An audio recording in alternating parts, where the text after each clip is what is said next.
Bonjour, j'espère que vous bénéficiez de la liberté de déconfinement tout en prenant soin de vous-même. Nous désirons la liberté. L'humanité a été créée dans la liberté de vivre avec Dieu et pour Dieu sans crainte. Mais cette liberté a été perdue à la chute d'Adam et Ève dans le péché. Le péché ne les a pas libérés. Le péché les a asservis et il nous a servis. Par nature, nous sommes esclaves du péché et de la mort. Mais dans sa grâce, Dieu libère son peuple, comme il a libéré les Israélites d'Égypte. Nous lisons souvent des rappels de ce fait dans l'Ancien Testament. L'Ancien Testament prophétise aussi souvent un Messie qui libérerait son peuple. Jésus est ce Messie. Nous le voyons libérer les gens de leur esclavage physique, comme quand il a guéri des personnes qui ne pouvaient pas voir ou marcher, par exemple. Nous le voyons libérer les gens de leur esclavage spirituel également, de l'oppression des démons et de la domination du péché dans leur vie. Jésus a dit, comme nous le lisons dans Jean 8, 36, « Si le Fils vous rend libre, vous serez réellement libre. » Et le Saint-Esprit continue cette œuvre de Jésus.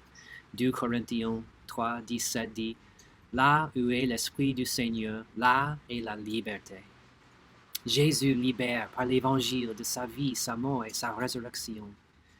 Nous apprenons de l'apôtre Paul qu'en dehors du Christ, les gens sont sous la loi et esclaves du péché et de la mort.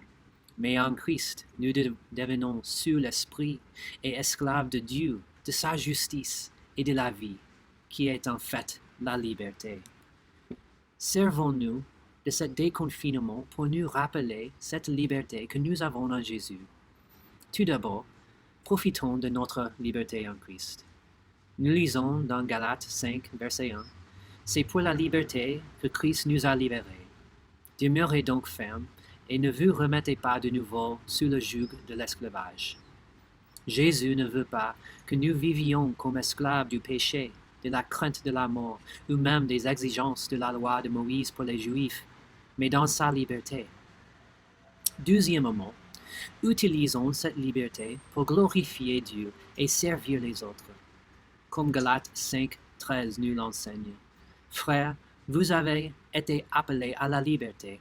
Seulement, ne faites pas de cette liberté un prétexte pour vivre selon la chair, mais par amour, soyez serviteurs les uns des autres.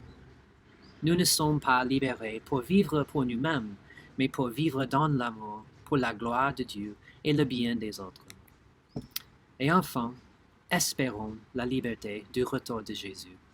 Comme nous nous attendons à un déconfinement plus complet début juin et les mois suivants, nous nous attendons à une plus grande liberté au retour de Jésus.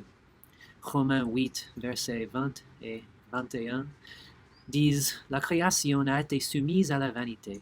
Avec une espérance, cette même création sera libérée de la servitude de la corruption pour avoir part à la liberté glorieuse des enfants de Dieu. » Nous serons libérés de toute captivité spirituelle, mentale, sociale, émotionnelle et même physique pour vivre avec et pour Dieu, les raisons de notre existence.